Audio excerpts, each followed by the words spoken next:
All right,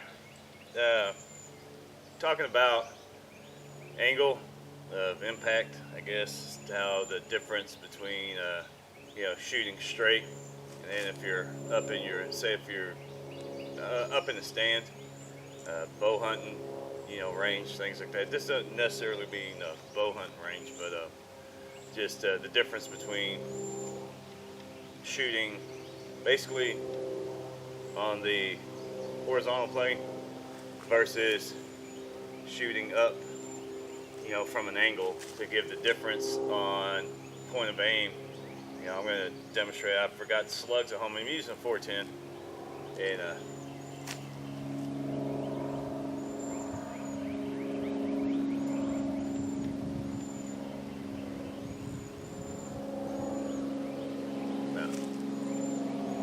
triple aught buck, 4 pellets, closest thing I got to a slug.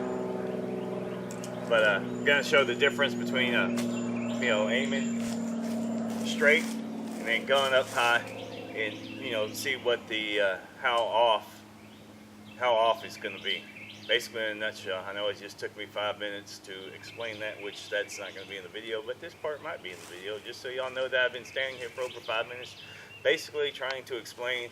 I'm going to shoot straight like this, then get up in the stand, aim at the same point, and shoot and see how far off it is.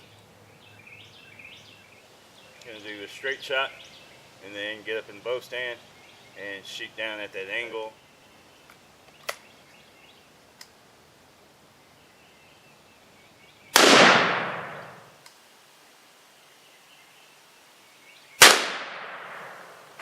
Killed it. We penetrated the cardboard. Okay, so I was aiming.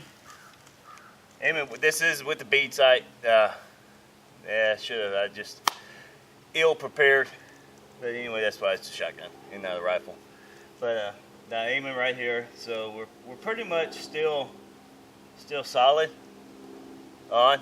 And now we're gonna get up in the stand. I'm gonna aim for the same point and see where the group goes, and see if there is a difference between the angle, because a lot of people don't take that into effect, that because you're shooting level, that if you're up in a tower stand, that might actually throw some play into how your guns shoot. Aiming for the same spot.